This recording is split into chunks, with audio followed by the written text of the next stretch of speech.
As we turn our focus to poetry, we're getting back to a set of texts that skews more modern, closer to what we saw with our short stories. And with poems, we have some new aspects of form to consider, as well as even more emphasis on language and specific wording.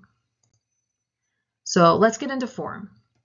With our selections, some of the poems have clear story arcs and dialogue in them, but others read more like moments in time or arguments or self-introductions or even manifestos.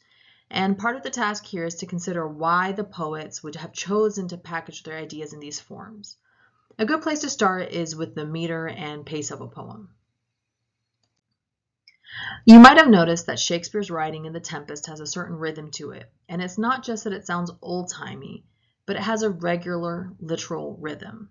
And that's because he uses a very specific, strict structure, right down to the number of syllables in each line and which syllables are emphasized. For Shakespeare, that's called iambic pentameter, which means that there are 10 syllables in each line and that the stress alternated between those syllables. The sonnet form in poetry uses that same meter. And by the way, you don't need to memorize these terms or anything. It's just a matter of being able to hear that there is a regular rhythm. So here are two lines from sonnets that you've probably heard before. The first is from Shakespeare and the second is from Elizabeth Barrett Browning. So listen to how they have the same rhythm. Shall I compare thee to a summer's day? How do I love thee? Let me count the ways. Did you hear it? So you can think of meter as the rhythm of a poem. And poems that have a strict meter like this can come across as very traditional, verging on old-fashioned or even stuffy. Here we can tie in rhyme as well, and with rhyme we respond internally to repeated sounds. So depending on how it's applied, rhyme can give a sense of playfulness or musicality or elegance or rigidity, where you get into that kind of stuffy feeling we were talking about just a moment ago. Our collection does include poems from an era where the strict meter and rhyme were the standard approach. One example is titled The Old Path and the New by Emily Manning. Check out the meter and rhyme in the opening lines here. Keep to the beaten path, my boy, so spake the grandsire gray. There's nothing like the good old road, the safe well-trodden way. 'Twill lead you clear and quick and right, and save you many a fallen fight. This one's from the 1870s, but the fact that most of the other poems don't adhere to this level of strict pattern with meter and rhyme doesn't mean that they don't have particular rhythm. Saying that a poem has no rhythm is like saying that a person has no accent. Everybody has an accent, right? When you're analyzing a poem, consider the rhythm. Is the pace slow and measured? Is it frantic and playful? And how does all of that shape the reading experience? With other elements that shape a poem's sound, we can also consider alliteration, which is when the sound gets repeated at the beginning of a series of words.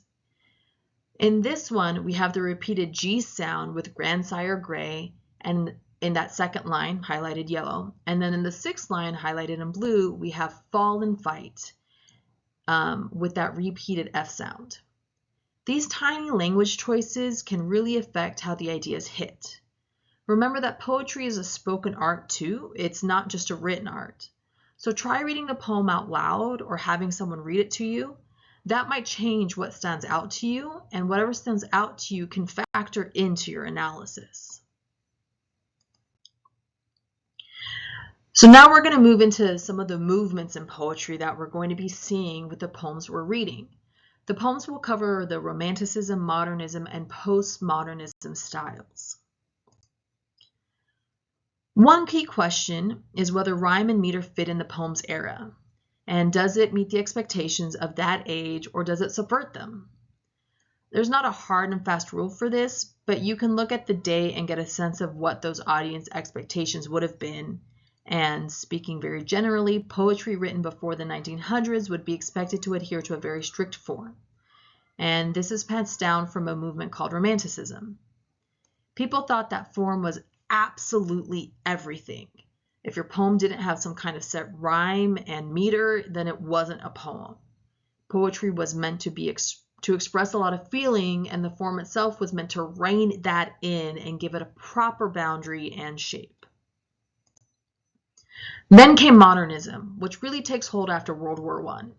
It is a cultural and literary movement that's marked by a rejection of all of those traditions. So poets, especially in the 1920s, were anxious to get rid of the old ways, and they wrote with a style called free verse, implying that if obedience to rigid forms used to be a virtue, then the freedom and experimentation that replaced them became the new virtues.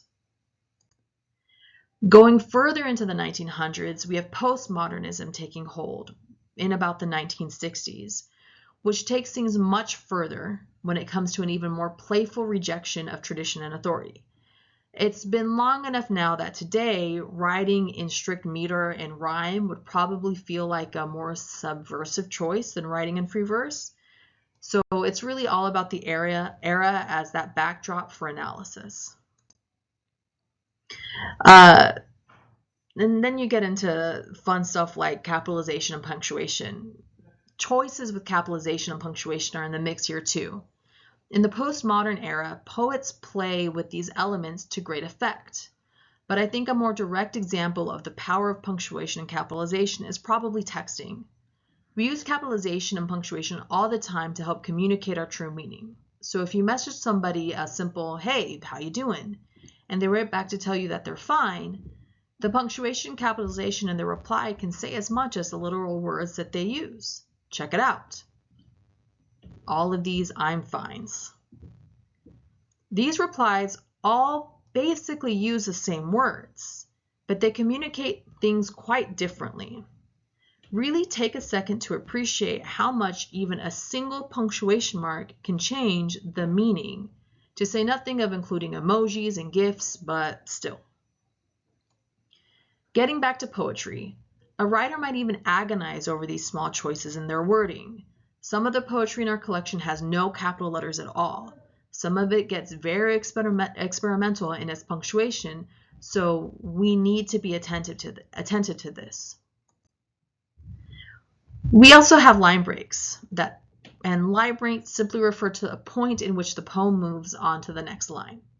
So if that happens at a place where the line break seems very natural and expected, you might not even notice them. But if a line break comes at a moment that feels very abrupt or jarring, then that can bring a sense of discomfort or uncertainty. Sometimes they're like whimsical, and sometimes they're meant to stop you in your tracks with the weight of them. Here is a very famous example of a poem by E.E. Cummings that has non-standard line breaks. E.E. Cummings, by the way, is a modernist poet who preferred to have his name rendered in all lowercase letters. What you're seeing on screen is the entire text of his poem, and I'm not going to try to read it out loud to you, so just process it for a second or two.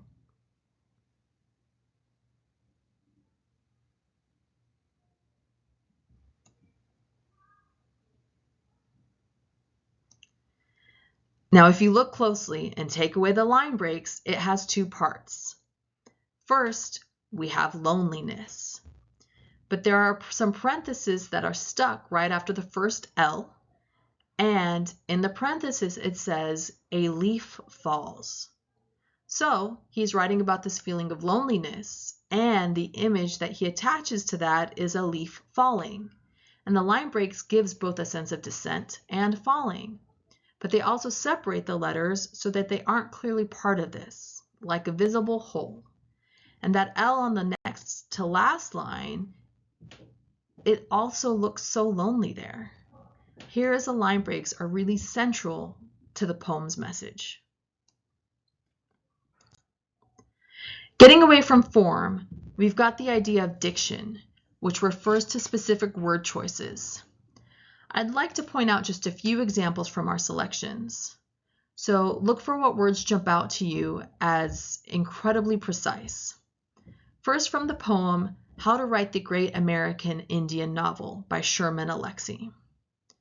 All of the Indians must have tragic features, tragic noses, eyes, and arms. Their hands and fingers must be tragic when they reach for tragic food.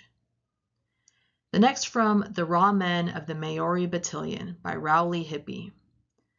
From the crude-hewn black block saw screaming, sweat-sapping timber mills they came, trudging to work in the early mornings, their breath rising in mists with cold. And last, from the In the Fist of Your Hatred by Gwendolyn Connie. Like a worm I writhe in your tight fist as you try to smother my voice, and my mind in your brutal grip fear stalks the house of my brain as your pepper red eyes shout blood. The poems you'll choose from were written by people who had something they wanted and needed to say. They sat down and chose these specific words to carry that message. Every word is intentional, and probably a great many words were agonized over and thought and rethought. So make sure you're mindful of that as you read what they have to say. Thank you for listening to this video on poetry and analyzing poetry. Once again, this came from Miss Karen Kaiser.